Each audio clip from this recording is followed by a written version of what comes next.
Hello बच्चों, आपका Arjuni study point में स्वागत है। आज हम आपके साथ कक्षा 12 का केमिस्ट्री चैप्टर नंबर 1 विलियन को पढ़ेंगे। ठीक है, जैसे विलियन का जो पहले चैप्टर हमारे चैप्टर है, जो क्लास 12th का पहला चैप्टर, उसका नाम विलियन है। और विलियन को अच्छी तरीके से पढ़ने के लिए हमें विलियन को समझना पड़ेगा। ठीक है, जैसे कि हमने विलियन की परिभाषा आपके बोर्ड पर लिखा हुआ है कि दो या दो से अधिक पदार्थों के समांगी मिश्रण को विलियन कहते हैं। तो इसको समझने से पहले हमें ये समझना पड़ेगा कि समांगी मिश्रण होता क्या है, और उससे भी पहले हमें जानना पड़ेगा कि मिश्रण क्या होता है। ठीक है, तो हम लोग छोटी कक्षा में पढ़ते थे दो या दो से अधिक पदार्थों को मिलाने पर यौगिक बनता है। तो यौगिक, आइए इसको समझते हैं यौगिक क्या होता है।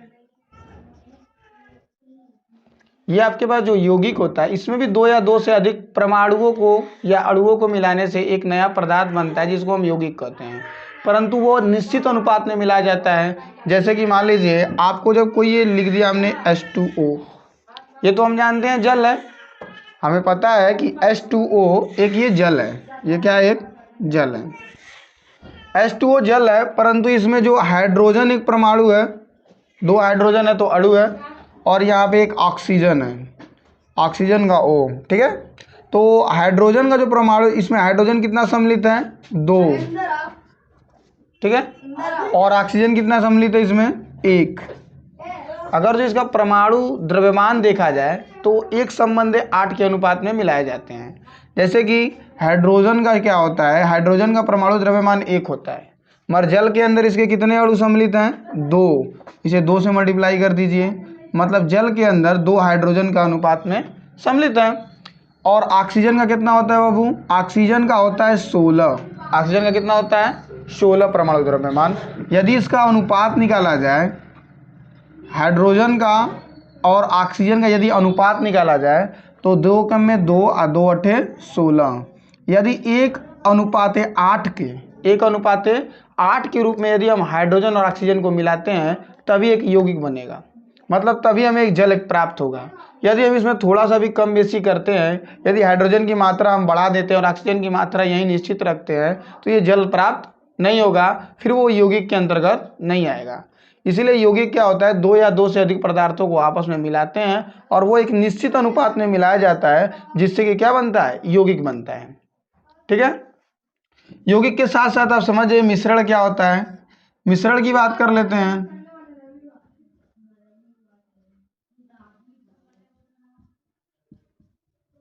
मिश्रण क्या कहता है कि दो या दो से अधिक पदार्थों को मिलाने पर मिश्रण बनता है। इसकी भी परिभाषा सेम है, परंतु ये निश्चित अनुपात में नहीं होता है।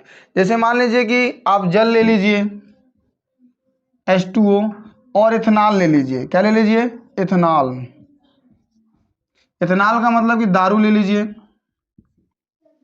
अब मान लीजिए हम लोग पानी में दारू को मिलाना है और हमने एक अनुपात इसमें बना दिया कि 2:5 के अनुपात में हमें क्या करना है कि दारू को पीना है। तब तो अच्छे अच्छे दारू पीने वाले छोड़ देंगे, क्योंकि एक पैक बनाने के बाद फिर वो तो अपने होश में रहेंगे नहीं। और जब वो अपने होश में रहेंगे नहीं तो दूसरे पैक में तो भगवाने लगेंगे। उनको क्या पता चलेगा कि उतना संबंध मिल रहा है कि नहीं मिल रहा है? तब तो पता चला कि आधा भारत का बजट खत्म हो गया। इसलिए दारू से भी भारत का बजट बहुत अच्छा आता है। तो इसलिए देखिए, यहाँ पे जब भी कोई बनाता है, दारू पीने वाला जब भी व्यक्ति बनाता है, कोई गारंटी नहीं है कि इतने पानी में, इतना पानी में हो सके तो इतना दारू मिला है, हो सके तो इतना दारू में इतना पानी मिला है। इसका कोई अनुपात नहीं है। तो इस प्रकार की क्रिया को हम क्या कहते हैं? जब ऐसे दो पदार्थों को मिलाते हैं तो हम उसको मिश्रण कहते हैं। अब मिश्रण में भी कई प्रकार के मिश्रण होते हैं। जैसे मान लीजिए कि हम नमकीन खाते हैं, तो नमकीन में कुछ ऐसे नमकीन आते हैं जो केवल एक ही प्रकार के होते हैं। कुछ नमकीन ऐसे होते हैं जिसमें गुद्दी मिला होता है, सेवड़ा मिला होता है। अब मान लीजिए कि हम उस नमकीन में से यदि हम एक मुट्ठी नमकीन को निकालते हैं, तो कंपलसरी नहीं है कि हमारे हाथ में गुद्दी भी आए, ऐसा भी होता है। हमारे जब मूंगफली को उठाते, बीच में से उठा रहे तो हो सके तो गुद्दी आ जाए, किनारे से उठाए तो गुद्दी न आए, तो वो भी एक प्रकार का मिश्रण है। और एक मिश्रण ऐसा भी होता है कि जैसे मान लीजिए कि आपके पास पानी और चीनी आपको दे देते हैं, पानी और चीनी को हम एक मिश्रण बना लेते हैं अच्छा खासा। और मिश्रण बनाकर हम क्या करते हैं कि मान लीजिए चम्मच ले लीजिए और पानी को ऊपर से थोड़ा सा पीजिए, बीच में से पीजिए और नीचे से पीजिए। पीने के बाद आपको दिखेगा कि हर जगह घटक जो होगा समान अवस्था में पाया जाएगा। ठीक है, तो हमने बताया कि जब दो या दो से अधिक पदार्थों को समांगी मिश्रण को विलयन कहते हैं। समांगी मिश्रण क्या होता है कि जिसका प्रत्येक घटक, नीचे लिखा है कि समांगी मिश्रण में प्रत्येक भाग का संगठन समान होता है। संगठन समान होने का मतलब क्या होता है कि जब हम पानी और चीनी को मिलाते हैं और उसे अच्छे से घोल लेते हैं तो हम पानी को किसी भी अवस्था से, प्रथम अवस्था से, मध्य अवस्था से, निचली स्तर से, हम कहीं से भी पानी को जो पीते हैं तो हमें पानी का स्वाद एक समान पता चलता है, एक समान अनुभव होता है। तो उसको हम समान घटक कहते हैं या संगठन समान कहते हैं। ठीक है, और आगे लिखा है कि दो पदार्थों से मिलकर बने विलयन को द्विअंगी। द्विअंगी क्या होता है कि जैसे मान लीजिए कि हम पानी और चीनी को मिलाते हैं तो ये दो पदार्थ हैं। पानी और चीनी को मिलाते हैं तो क्या होता है, दो पदार्थ हैं। इस ऐसे विलयन को हम द्विअंगी विलयन कहते हैं। तीन पदार्थों का मतलब क्या होता है, त्रिअंगी विलयन कैसे तैयार होते हैं। जैसे मान लीजिए पानी हमने ले लिया, चीनी ले लिया, उसके साथ हम नमक भी ले लेते हैं, तो वो क्या हो गया, त्रिअंगी विलयन हो गया। तो चलिए नेक्स्ट हेडिंग आपके सामने आ गया है, विलेय तथा विलायक। इसलिए कि जो विलयन है, विलयन किनसे मिलकर बनता है, विलेय और विलायक से। तो आइए हम विलेय भी समझ लेते हैं और विलायक भी समझ लेते हैं। विलेय और विलायक होता क्या है, तो हमने आपके सामने एक परिभाषा लिखा है विलेय और विलायक का, कि समांगी मिश्रण, या समांगी मिश्रण के जगह पे आप विलयन भी लिख सकते हैं। समांगी मिश्रण में जो अवयव अधिक मात्रा में उपस्थित हो, अवयव का जब पदार्थ भी आप लिख सकते हैं। ठीक है, जो अधिक मात्रा में उपस्थित हो उसे विलायक कहते हैं, और जो अवयव कम मात्रा में उपस्थित हो उसे हम विलेय कहते हैं। तो इस तरीके से आपको बात समझ में नहीं आ रही है तो आइए हम उदाहरण के द्वारा आपको समझाते हैं, अच्छे तरीके से प्रयास करते हैं। मान लीजिए आपके पास पानी हो गया और मान लीजिए आपके पास चीनी हो गया, शक्कर। ठीक है, तो पानी और चीनी आपको मात्रा दी जाती है, जैसे हमने लिखा है कि मात्रा में उपस्थित है। तो मात्रा आपको मैं दे दीजिए, मान लीजिए कि आपके पास 1 लीटर पानी है। ठीक है, पानी की अवस्था क्या होती है, द्रव। ठीक है, और चीनी आपके पास मान लीजिए कि 50 ग्राम चीनी है। ठीक है, अब ये चीनी की अवस्था ग्राम में आप जानते हैं ठोस में होता है। ठीक है, अब हम क्या करते हैं कि चीनी को पानी के अंदर क्या करते हैं, मिलाते हैं। ठीक है, अच्छे से घोलते हैं। जो ठोस अपनी अवस्था को चेंज कर देगा, ठोस अपनी अवस्था को क्या करेगा, चेंज कर देगा, और चेंज करके किसकी अवस्था में चला जाएगा, पानी की अवस्था। पानी की अवस्था क्या है, द्रव है। तो ये अपनी अवस्था को छोड़कर किसकी अवस्था में चला गया, पानी की अवस्था में।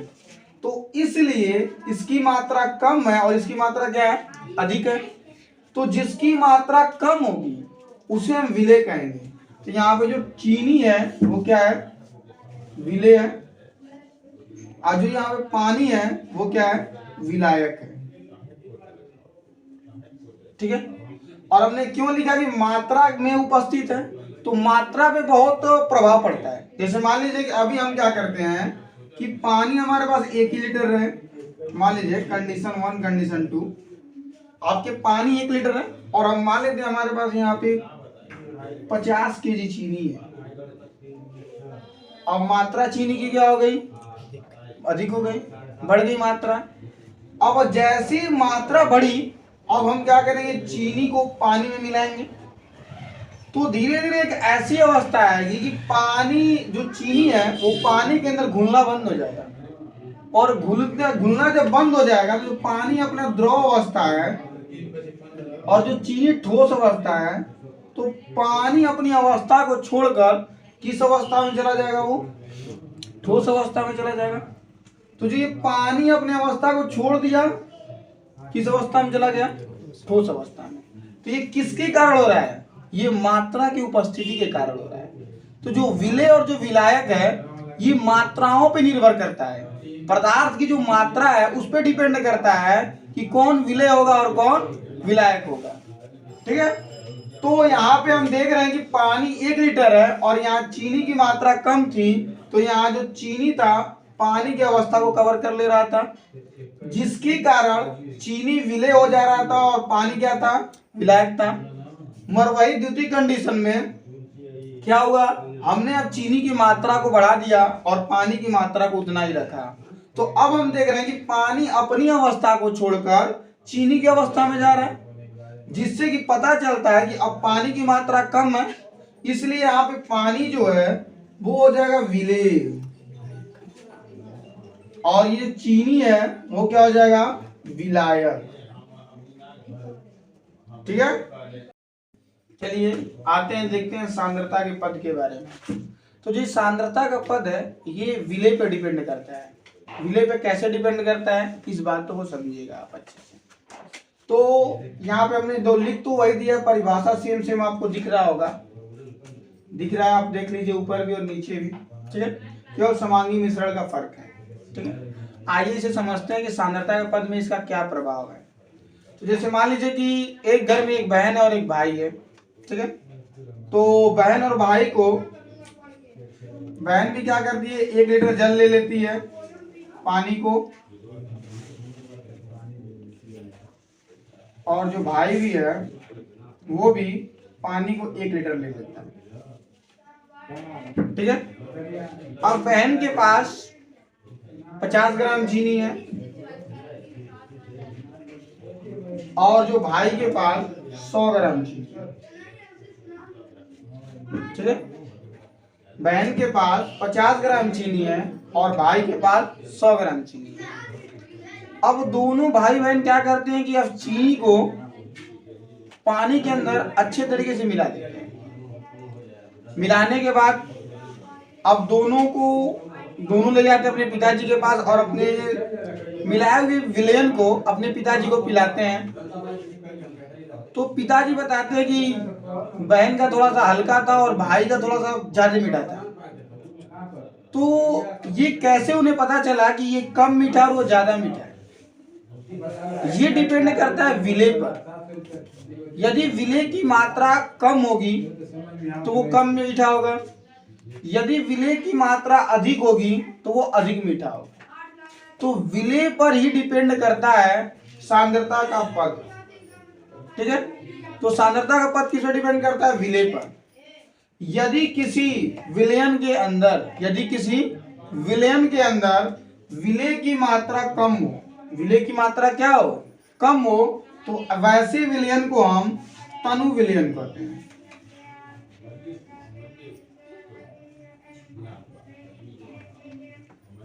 यदि किसी विलयन के अंदर विलेय की मात्रा कम हो, जैसे उसकी बहन थी, उसके बाद चीनी कम था, उसने क्या किया, अब चीनी को मानिए और कम कर लीजिए, 10 ग्राम कर लीजिए। उसके बाद चीनी कम है, अब चीनी अच्छे तरीके से मिल जाएगा, मगर वो कैसा लगेगा, फीका लगेगा।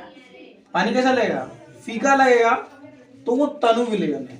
वो कैसा विलयन है, तनु विलयन है। और जैसे ही हमने उसकी मात्रा बढ़ा दी, उसकी मात्रा क्या कर दी, बढ़ा दी, तो अब विलयन को हम पिएंगे तो ठीक है, मगर उसमें मिठास क्या होगा, बढ़ जाएगा। मतलब उसकी सांद्रता का पद क्या होगा, बढ़ जाएगा। तो इसको हम कहते हैं सांद्र विलयन।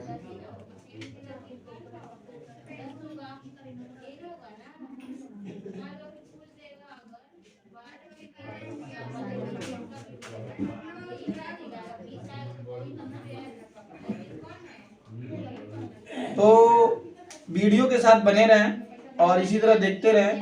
तो थोड़ा सा स्क्रीनशॉट ले लीजिए इसका। तो अगली हेडिंग है आपके पास, बोर्ड पे आ चुका है, द्रव्यमान प्रतिशत। ठीक है, तो द्रव्यमान प्रतिशत को समझना है, इसलिए कि इस पे से क्वेश्चन बहुत ज़्यादा आते हैं बोर्ड एग्जाम में, और इसको समझना काफ़ी इजी तो नहीं है, मगर आप लोग प्रयास कीजिए हमारे साथ, मैं बेटर समझाने की आपको कोशिश करूँगा। ठीक है, द्रव्यमान प्रतिशत क्या लिखा है परिभाषा में, किसी विलेय पदार्थ के भार भागों की वह संख्या जो विलयन के 100 ग्राम भार भागों में उपस्थित हो, विलयन का द्रव्यमान प्रतिशत कहलाता है। ठीक है, तो ये था परिभाषा। ये आपको उतना अच्छा समझ में नहीं आया होगा, मगर हम आपको एग्जाम्पल के द्वारा इसको समझाने का प्रयास करते हैं। चलिए मान लीजिए आपके पास एक बर्तन है, थोड़ा सा कला वाला मेरा कमजोर है, आप लोग देख लीजिएगा। जो विले है इसमें, जो विले का द्रव्यमान है,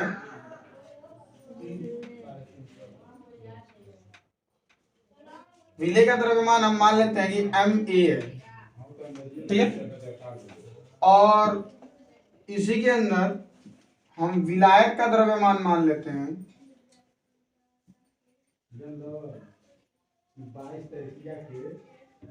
Mb। मतलब जो हम कोई विलयन बना रहे हैं तो उसमें विलेय और विलायक मिलाएंगे। तो जो विलेय का द्रव्यमान है हमने क्या ले लिया है, Ma ले लिया है। आज जो विलायक का द्रव्यमान है उसको हमने Mb ले लिया, ठीक। और हम जानते हैं जब भी कोई विलयन बनता है वो विलेय प्लस विलायक, मतलब विलयन तभी बनता है कि जब उसमें विलेय और विलायक दोनों सम्मिलित हो तभी विलयन का निर्माण होता है। आपको इसके पहले पता है। तो हमने विलेय का जो द्रव्यमान है, इसको थोड़ा द्रव्यमान बना लीजिएगा, ठीक है। विलेय का द्रव्यमान क्या हमने लिया है Ma, और विलयन का द्रव्यमान क्या है, विलायक का द्रव्यमान क्या है Mb। तब ये क्या बनना है, विलयन बनना है,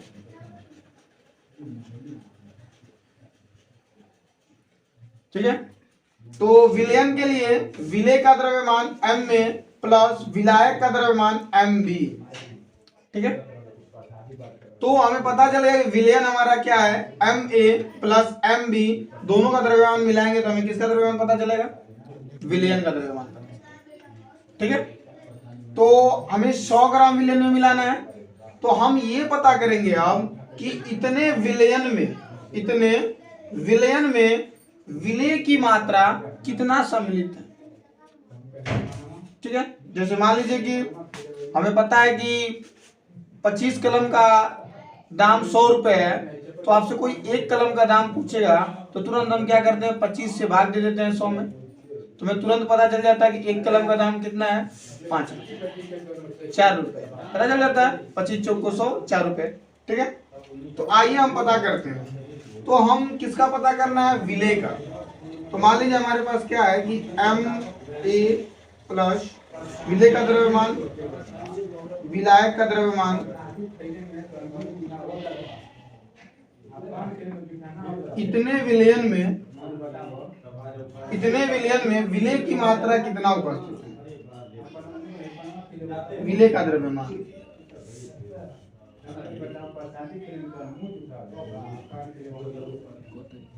ठीक है। तो यहाँ पे देखिए कि जो हमारा ये विलयन का जो द्रव्यमान है,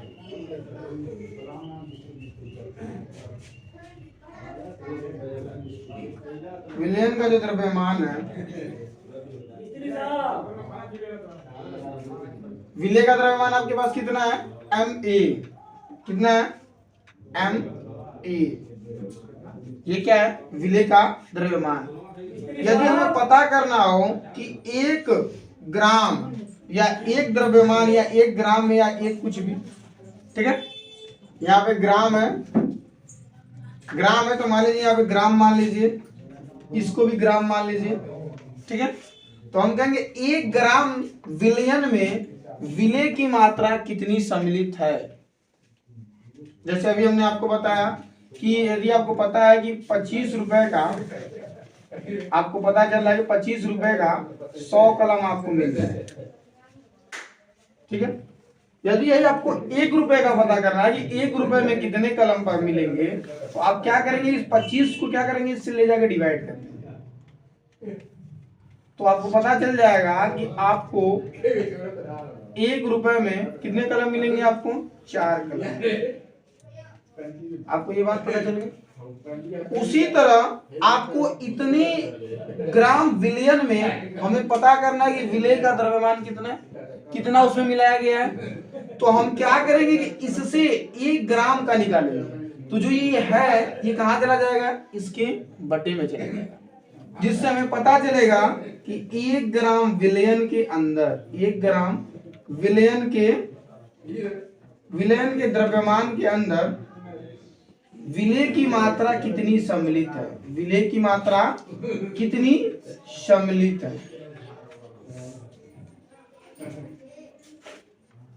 ठीक है, हमें यहां से ये पता चलेगा कि 1 ग्राम विलयन में विलेय की मात्रा कितनी सम्मिलित है, परंतु हमारे में क्या बोला है परिभाषा में, जो विलयन के 100 ग्राम में, किसमें 100 ग्राम में, तो हम क्या करेंगे इसमें दोनों पक्ष में, तो 1 ग्राम का है, 1 ग्राम में है विलेय की मात्रा, मगर हमें 100 में, तो हम मैथ कहता है, गणित कहता है कि जो भी क्रिया हम करते हैं वो दोनों तरफ करते हैं, तो हम क्या करेंगे दोनों तरफ 100 का मल्टीप्लाई कर देंगे। ठीक है, तो इसमें भी हम 100 का मल्टीप्लाई कर देते हैं, तो ये 100 ग्राम हो जाएगा। 100 ग्राम विलयन का द्रव्यमान बटे में इक्वल MA विलेय का द्रव्यमान और ये विलयन का द्रव्यमान, दोनों तरफ हम किसका मल्टीप्लाई कर देंगे 100 का। और किसी भी अंकों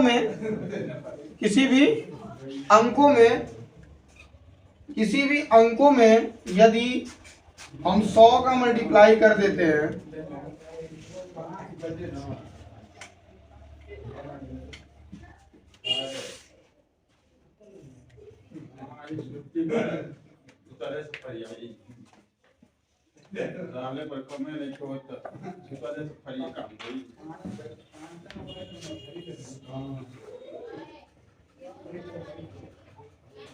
अब इससे क्या होता है कि अब 100 से मल्टीप्लाई करने पर ये परसेंटेज में बदल जाता है। जो बच्चे गणित नहीं पढ़े वो गणित को जानते हैं कि यदि हम किसी संख्या में 100 से मल्टीप्लाई कर दें तो क्या बन जाता है, प्रतिशत में बदल जाता है, इससे इसका परसेंटेज हम निकाल सकते हैं।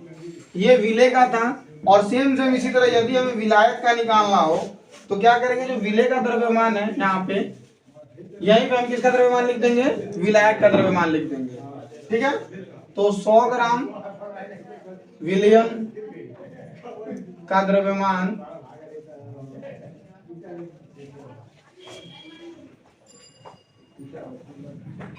विलेय के द्रव्यमान जब क्या लिख देंगे, विलायक का द्रव्यमान MA प्लस MB इंटू 100।